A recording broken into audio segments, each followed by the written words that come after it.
Assalamualaikum warahmatullahi wabarakatuh. Jumpa lagi bersama saya Yuda Setia Nugraha, salah satu mahasiswa S2 di Universitas Negeri Padang. Pada kesempatan pagi hari ini saya akan membahas salah satu mata kuliah dengan kajian modifikasi olahraga dalam PJOK secara pedagogik.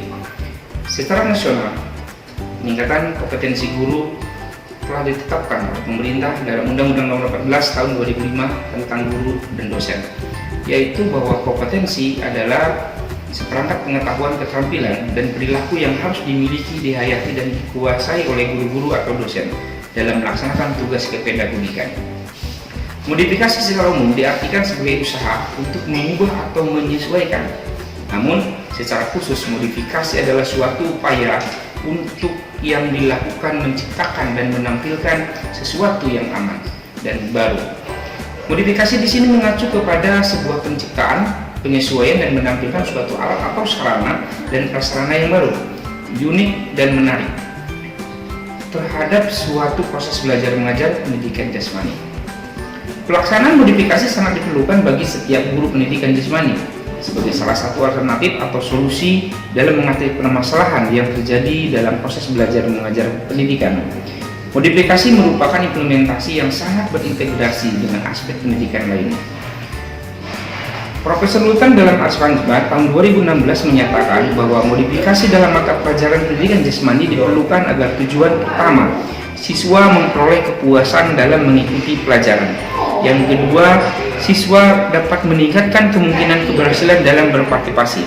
Yang ketiga, siswa dapat melakukan pola gerak secara benar. Pendekatan modifikasi ini dimaksudkan agar materi yang ada di dalam kurikulum dapat disajikan sesuai dengan tahap-tahapan perkembangan kognitif, afektif, dan psikomotorik. Dari pendapat tersebut dapat diartikan bahwa pendekatan modifikasi dapat digunakan sebagai suatu alternatif dalam pembelajaran pendidikan jasmani.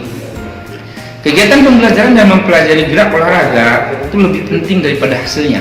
Dengan demikian, bagaimana guru memilih metode melibatkan anak berinteraksi dengan murid serta merangsang interaksi murid dengan murid lainnya harus menjadi pertimbangan utama dalam setiap pembelajaran yang dilakukan guru di dalam lapangan.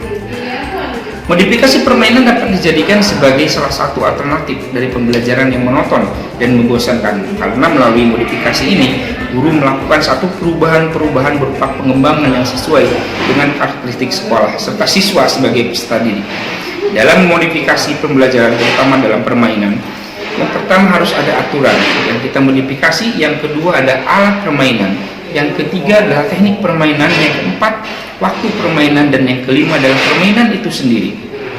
Esensi modifikasi adalah menganalisis sekaligus mengembangkan materi pelajaran dengan cara meruntutkannya dalam bentuk aktivitas belajar yang potensial sehingga dapat memperlancar peserta didik dalam belajarnya. Cara ini dimaksudkan untuk menuntun, mengarahkan, dan mempelajari peserta didik dengan tadinya tidak bisa menjadi bisa, yang tadinya kurang terampil menjadi terampil.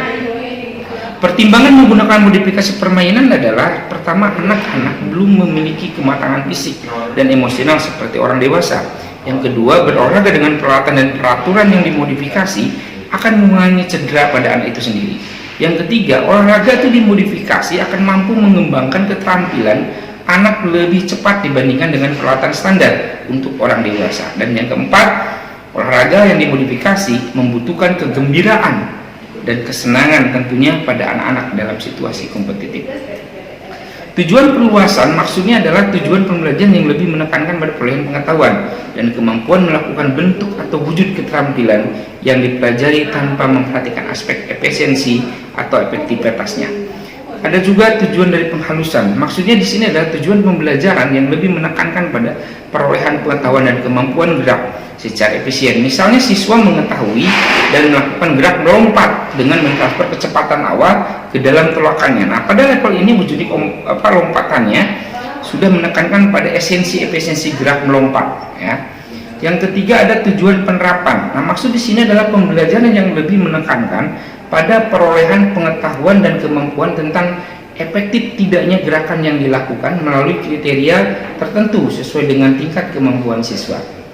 Yang keempat, kesimpulan daripada semuanya adalah bakal dilihat dari sudut pandangan pedagogik bahwa Guru aktif merupakan suatu instrumen yang harus dimiliki dan dikuasai oleh guru, sehingga siswa mampu belajar aktif mencapai tujuan pembelajaran. Untuk mengatasi kebosanan guru penjas karena terjebak ke dalam ketergantungan penyajian materi serta minimnya fasilitas dan perlengkapan pendidikan jasmani dimiliki oleh sekolah-sekolah, maka di sini dibutuhkan seorang guru bagaimana bisa memodifikasi permainan, olahraga, aturan, dan yang lainnya agar terciptanya pembelajaran yang aktif, inovatif, komunikatif, efektif, dan menyenangkan serta mengurangi kejenuhan siswa dalam belajar.